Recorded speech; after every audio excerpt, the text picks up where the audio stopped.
If the media is anything to go by, this is a common fare. But the opposition's strongest card remains Jacob Zuma and the cloud hanging over his head.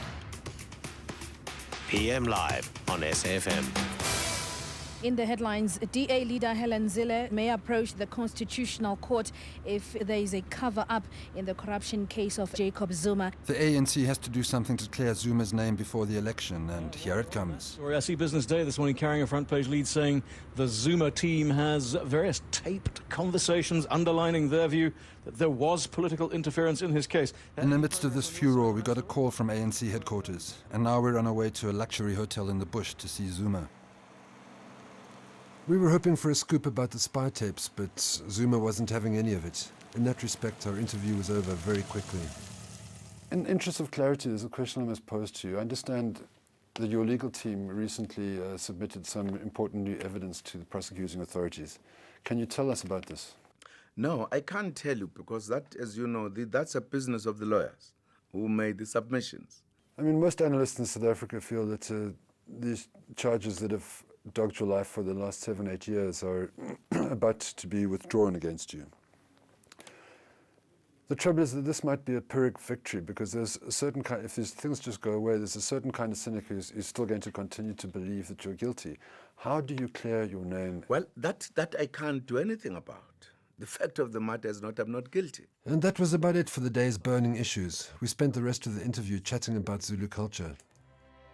Previous ANC leaders have tended to come from a westernized, Christianized elite.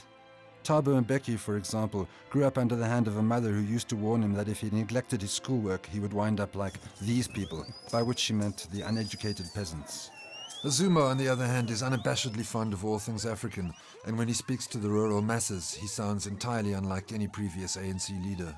The ANC has always spoken the language of the left, to the modern left, but when you're speaking, especially to local audiences, a different sound sometimes emerges. You say, for example, that you feel there's too much nudity and sex on television. You say children should be brought up to fear God and respect their elders.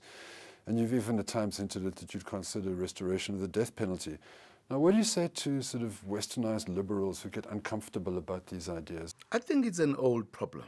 It's an old problem that Westerners looked at us differently. I don't think that has changed. That's my problem. For an example, they believed that if you exercise what is your culture, you are backward.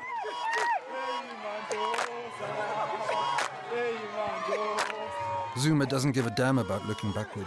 He's openly polygamous, openly proud of who he is and the way he was raised.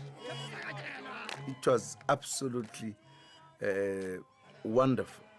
I was looking after cattle. That is what I did best. We learned swimming in the big rivers. We walked in the bushes, in the mountains, and met snakes. As a boy, you needed to know how to get out of trouble.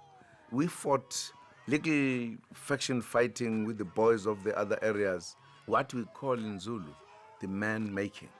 That's where a warrior is made. That's when boys distinguish themselves. And what did you learn from them, from those traditional Zulu cultural values? What are the lessons that you learned that are still valuable to you today? Firstly, the level of teaching of respect was deep.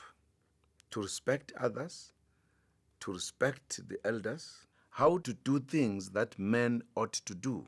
But critical taught bravery, as a man must be brave. And there must nothing that must defeat you, or you must always be victorious in what you do. In other words, real fundamental teachings of a warrior. The Zulus are known throughout Africa for their warlike reputation, which rests in large part on the conquests of King Shaka, whose armies laid waste to half the subcontinent 2 centuries ago. The memory lives on in the modern Zulu imagination. Perhaps Zuma's enemies should have considered this before taking him on. Chris Gibbons with the Midday Report. It has been a week of speculation and rumour, intrigue and headlines in the Jacob Zuma case. The NPA continues... We're on our way to see someone who's been in the thick of this battle for years. Fusi Pikoli is a former head of the National Prosecutorial Authority, or NPA. He's also the man who first laid charges against Jacob Zuma. I first took the decision to prosecute way back in June 2005. At the time, I was convinced that there was a case to be answered. As a result of that decision, Bokoli was widely reviled as an Mbeki stooge, but its critics fell silent 2 years later when he was fired for defying Mbeki on an unrelated matter. So in other words, you come across as this one, you've got wounds from both sides, haven't you? Well, perhaps but it's... You've got bullet holes all over you. It's a high price to pay for independence, I suppose, because I regard the independence of prosecutors as one of our cornerstones of our democracy. In short, Bokoli is uniquely positioned to address the questions we're all presently obsessed with. Did you fabricate evidence against Jacob Zuma? It's unthinkable that I can ever do that. Okay then, but why are they talking about dropping the charges? If these tapes do exist, and if the newspapers are reporting correctly about now the content Yes. of those tapes, it's a question of the role played by the former president, who was said to have had discussions with the prosecutors which might have then influenced their decision either way. But I don't want to comment on that because I don't know the truth. I don't know whether those tapes exist. If prosecutors are seen to be caving into political pressure, what would be the consequences? That would be disastrous for the country. That would be catastrophic. I mean, I'm using those words, advisedly. Catastrophic. But catastrophic.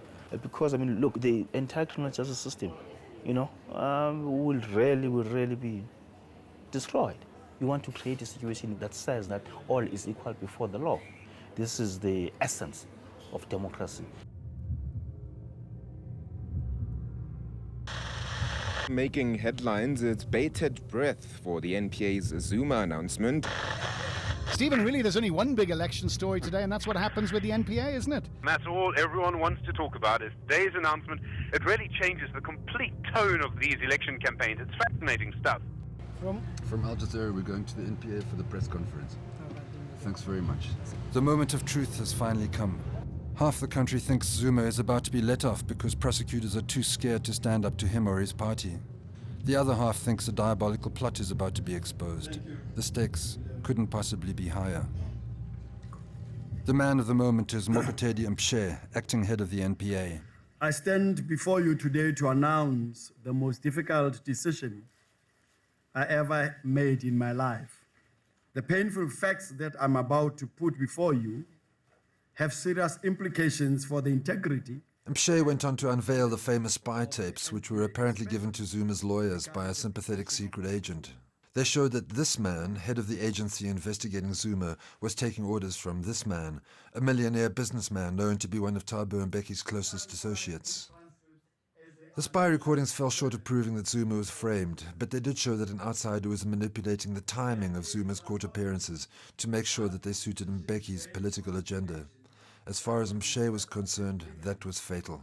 In the light of the above, I have come to the difficult conclusion that it is neither possible nor desirable for the NPA to continue with the prosecution of Mr. Zuma.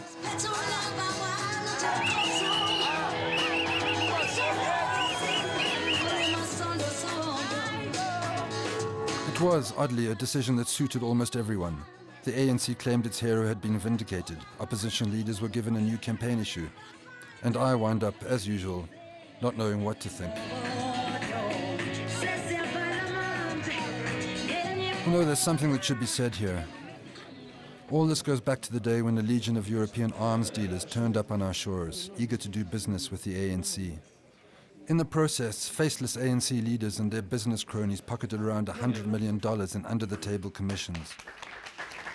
Even if all the charges against Jacob Zuma had turned out to be true, and now we'll never know, he received a minuscule 0.04% of the total, and yet he was the only one investigated. So yes, there was definitely something curious about that prosecution, but it doesn't automatically follow that he was innocent. What we have seen here today is a show trial, 2 weeks before an election, by the National Prosecuting Authority using a press conference as if it's a court of law. We are not leaving this issue here. 8 years have passed since we first learned that Zuma was under investigation. This affair has poisoned our politics, turned brother against brother, and darkened our world to such an extent that some can't see the road ahead anymore. But anyway, it's over. Jacob Zuma will be South Africa's next state president. Clearly, he has flaws and challenges, But I like to think he's sincere when he says he'll be guided by what's good in the ancient culture of Africa. If not, we may just have to rely on divine intervention. And if that doesn't work, we shouldn't forget that once, not very long ago, there was a good reason why we were considered a light unto nations. We are a decent people. We do have values. We do care for each other. There is within the South African spirit an indomitable quality. You know, nothing has beaten us yet, and even these buggers aren't going to beat us.